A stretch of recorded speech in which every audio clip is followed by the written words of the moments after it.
Alright, boys and girls, it is time for another review of What If. This time it is episode 6, titled, What If Killmonger Rescued Tony Stark? So yes, this is the Tony and Killmonger team-up episode, and what that means is that this is a universe where, or I guess a timeline, where there is no Iron Man. As the Watcher says at the beginning, if Tony's never captured, he never has a reason to become Iron Man. So he doesn't become Iron Man. And this episode is centered around the relationship between Tony and Killmonger, how they meet, how they become buds, partners, all that. But I feel like this episode also, in a way, suffers from the curse that the What If episodes have had, that they're just too short. Now, this episode doesn't feel as rushed as other episodes. There's actually even a point where I'm like, is it over yet? But the episode doesn't have enough time to build up this relationship. I never felt a true bond between Tony and Killmonger, and the episode really wanted me to, so it kind of sucked that I didn't, and that is the issue with having 30-minute episodes and none of them connect to each other, because you never get a chance to continue the stories or branch them into something larger. It's just this one thing. So you get half an hour to tell these massive grand scale stories. And it feels like two parts. You'll know what I mean when you watch it. The first half and the second half feel like two different things. And even the ending is super abrupt. And it's a lot like the Zombies episode where it's just kind of a cliffhanger. And you're like, so you should continue it, but they won't, because that's not how the show works. So basically, what all that is saying is that Marvel and Disney need to make the What If episodes longer. Alright, but let's talk about Eric Killmonger, because Michael B. Jordan is a great actor. He's great as Killmonger, and it was so nice to have him back voicing this character again. And I love the twist they show that when Killmonger comes onto the scene, he gets stuff done. I'm not gonna spoil any of what he does, but he comes in and immediately he's just getting stuff done. Like, he's got a to-do list of stuff he needs to do. He's just checking it off, accomplishing stuff, helping Tony out. Tony's, they're working together. They basically speed run through the, main issue of the first Iron Man movie in the first 5 minutes of the episode. They just come in and get it done. It's great. And Tony Stark, by the way, not voiced by Robert Downey Jr., probably because he was too expensive. But he's voiced by, I can't remember the other guy's name, but he did good as Tony Stark. I liked what he did. I will say, though, the biggest strength of this episode, even though I said that the bond between Tony and Killmonger isn't strong, the way Killmonger's character is written is kind of sad, because you're watching this episode knowing how his story goes in Black Panther and saying, this dude's a bad guy, but, you're kind of rooting for him as the good guy in this episode. At least I know I was. I was like, man, I like this guy.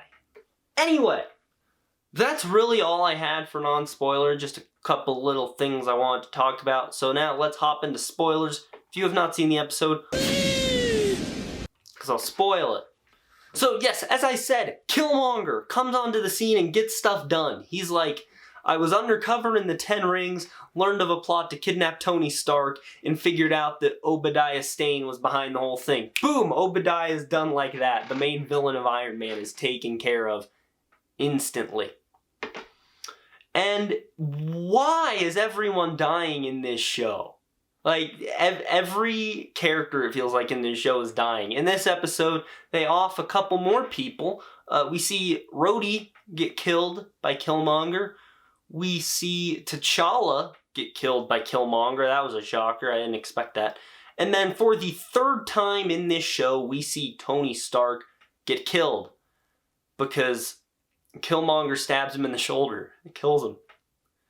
No, he's fighting a drone in Tony's lab, and he throws the spear right into Tony's shoulder, and Tony just kind of dies. And Killmonger says a thing, he's like, hey, I was hoping I wouldn't add you to the list, because he has a scar for every kill. He's like, I was hoping you wouldn't be one of them.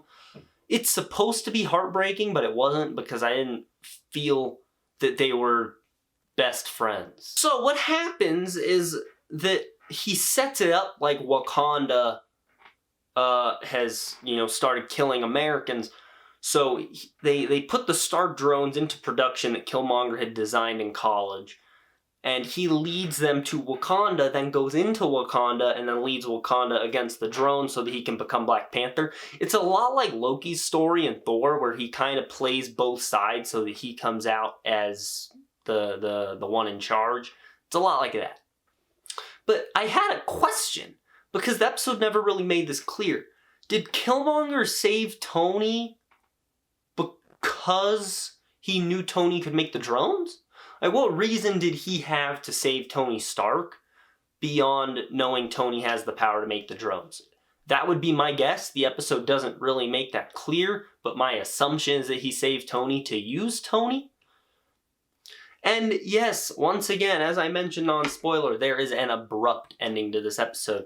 Killmonger becomes Black Panther, and then it goes back to Stark Industries, and Shuri, little Shuri, I like that they paid attention to that detail. This is 8 years previously, so Shuri should be younger, and she's a kid in this.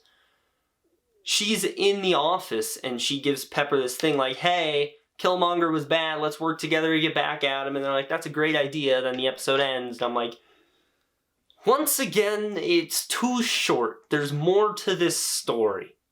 Like, the zombies episode is the big culprit of that. Just zombie Thanos in Wakanda. What happens next? How did this happen in the first place? We're not going to tell you. This episode doesn't do it as badly, but this episode really also doesn't have a conclusion. It just kind of cuts off, which I think is a negative of the show. But, I mean, what are we going to do? But it might sound like I didn't like this episode, but you guys would be wrong. I actually did thoroughly enjoy this episode. I think this is episode 6, right? It's in the top 3. So I did enjoy it. Just wanted to point out some of the issues I had with it. But I did like this episode. It did not disappoint. It was an episode I was kind of looking forward to. I wasn't hyped for it, but I was excited for it. It did not disappoint. It left me satisfied. So, yeah, another solid episode. But guys, that's going to be my review for episode 6 of What If Killmonger rescued Tony Stark.